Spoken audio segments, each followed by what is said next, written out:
What is going on out there, peeps? All right, isn't this a lovely picture? Look, we got the people from Saudi Arabia meeting with the people from Iraq.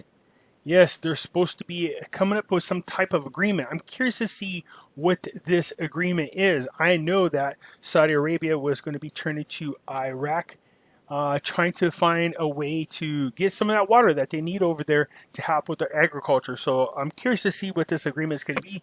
But we know that Trump asked the Saudi prince and the king to please do what he can to help out Iraq. It looks like it's heading in that direction, right? So it's looking really good, but there's some other things happening. Before we get there, we have Pimpy's Investment Chat. It's the same name as the YouTube channel, right? In here, we talk about gold and silver, Iraqi dinar, Vietnam dong, cryptocurrencies, and other investment opportunities, all right? Over here, we have the hidden things in front of your eyes. Over here, we talk about current events, NESARA, GESARA, as well as things that people consider political. Both are free to join. The links will be in the description. All right, so Al-Qadimi's taking a tour. It looks like he's walking around the streets. That's getting bold. It's getting out there because over there, you sure to hell don't know who your friends are and who your enemies are over there, especially if you have an Iranian back puppet who's willing to push this issue and remove Kademi. They've already killed one of his closest friends to send a message. But you can obviously see it isn't affecting him. He is out there in the public. That is awesome. All right, but if he's taking a tour, one of the places we want to make sure that he swings by and says hi to, of course, is here in the United States with Donald Trump.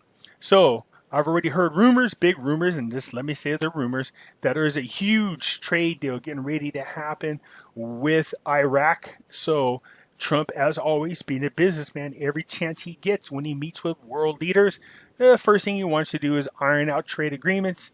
I think both the Saudi Arabia situation as well as the United States would only do great things for Iraq in helping strengthen their economy, and in return, you will strengthen the dinar. Gold raises above $1,800 due to the Rona.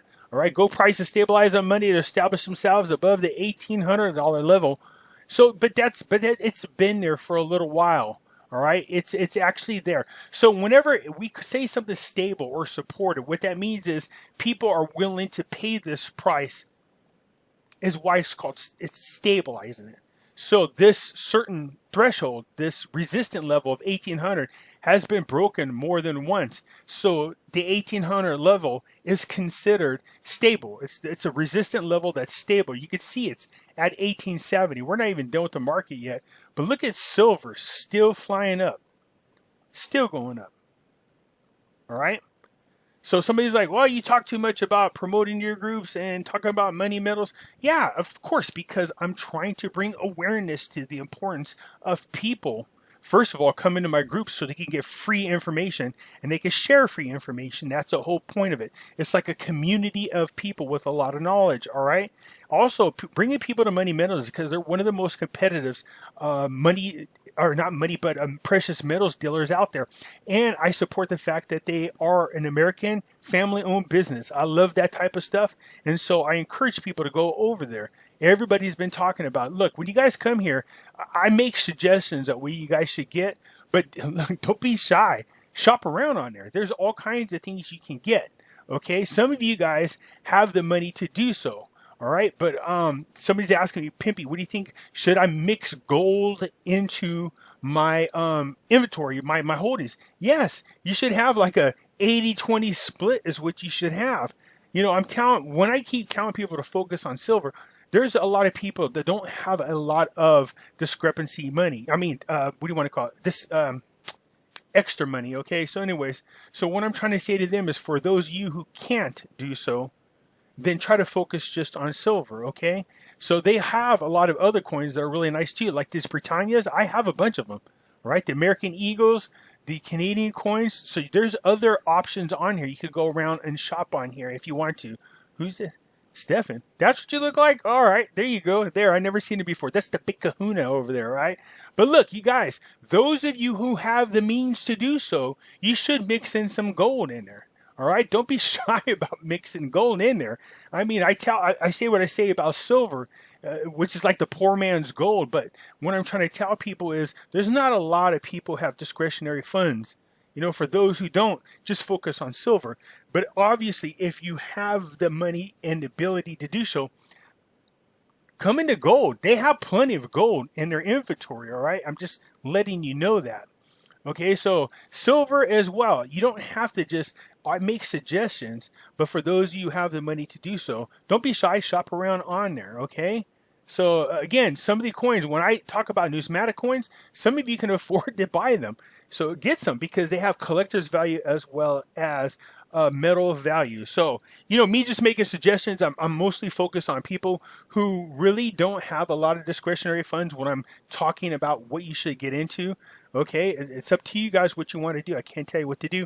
I just make suggestions for those individuals who don't have a lot of discretionary funds. But let me point out once again, the market has not closed and we are sitting above $20.25 on silver. Okay, so this is not shocking to me. Of course it is. As one price happens in one country, it affects the rest of the market. Parliamentary Financial announces the issues of the salary insurance is completely resolved. So there we go again. They're talking about making sure everybody gets their money. The Finance Committee in the House of Representatives revealed on Monday the disappearance of the technical defect that caused delaying the salaries of employees last month, stressing that the salaries of this month are fully insured for all employees, and some of them have acted before the blessed holiday. Okay? Yeah, I still think there's a bigger thing happening here. We know that they were being audited. I would imagine that the biggest reason for the delay is actually the audit. I don't want to hear about these technical problems. It sounds like some BS to me right about now. The third session of the Iraqi-Saudi Coordination Council concluded with the signing of the memorandum to submit Saudi loans to Baghdad. So there you go. So again, Saudi stepping in to help. The Saudi news agency revealed that the Iraq Ministry of Finance signed with the Saudi Fund for Development a memorandum to provide loans for a number of development projects in Iraq, which is exactly what we need to happen. For those of you, when they say projects, what they're talking about is different types of constructions going on, different types of projects like that. This helps with their employment. Their unemployment is really super high over there. But they have a lot of opportunity for growth, and what that does is stimulates the economy. You take people off entitlement programs, you put them to work, they pay taxes, so more money is coming into the government. This is what we are looking for. So the agency said in a news published that the Iraq-Saudi Coordination Council concluded its third session today in Saudi Arabia, which came as an extension of the efforts to strengthen relations between the two brotherly countries at the strategic level, cooperation in various fields, developing partnerships between the private sector and the two countries, and opening new horizons of cooperation in economic development fields. Good, this is what we want. To be quite honest with you, I really wish that all of those nations over there, they mostly make up the Arab Monetary Fund, would just stop this bickering, stop this fighting, and get together. I really think they have a really deep culture that they can offer the world, and that's a place that I definitely want to reach out to. So you can see this article is long, but I just summarize it real quick. Okay. Tomorrow, Al-Qademi to Iran and reveals the names of the accompanying delegations. So if you guys remember, the people are like, this is a bad thing, Pimpy. I was like, well, look, if you remember correctly, Al-Qademi made it perfectly clear to everybody around the world, they are going to do business with whoever they feel benefits the Iraqi people. So I don't have a problem with them reaching out to Iran, as long as Iran could just stop doing what they're doing and causing so much turmoil in the Middle East, okay? So he is over there meeting with them. My guess is before he comes here, he's going to be able to meet with them. Here's the list of people, and then come back and let us know what's going on. We know about this. There's an article. It's just another one. There's another one I'm trying to get to real quick. So we discussed with the Peshmerga the mechanism of work of the Joint Coordination Centers. Okay, so we know about this. They're finally getting together and they're signing these joint coordinations to guard the borders and protect Iraq from a lot of nefarious things. Okay, we look forward to seeing it. Where is it at? Here we go. Here it is, because we've been going back and forth. right? We have one group of people saying they have removed Iraq off a special list, blacklisting them. And then we have the EU coming on saying they have blacklisted them. But here's the thing. You guys got to remember, don't be confused by that. All that's really going to matter is what Trump says. Trust me when I say that. The EU is a huge part of the cabal if you're into that kind of stuff. They're in the whole New World Order movement, whether you believe in it or not. So them trying to hinder anything that Iraq's doing, because they, as usual, they want to gobble them up and bring them into that type of union. All right? So yeah, they're not going to support any type of sovereignty or freedom that the Iraqi people can get. But nonetheless, Iraq receives international support to remove its name from the list of high-risk countries. Yes, we talked about this. All right, so the Ministry of Finance Affairs on Monday, the Iraq received support from some European countries to remove its names from the list of high-risk countries. Okay, this is good for them.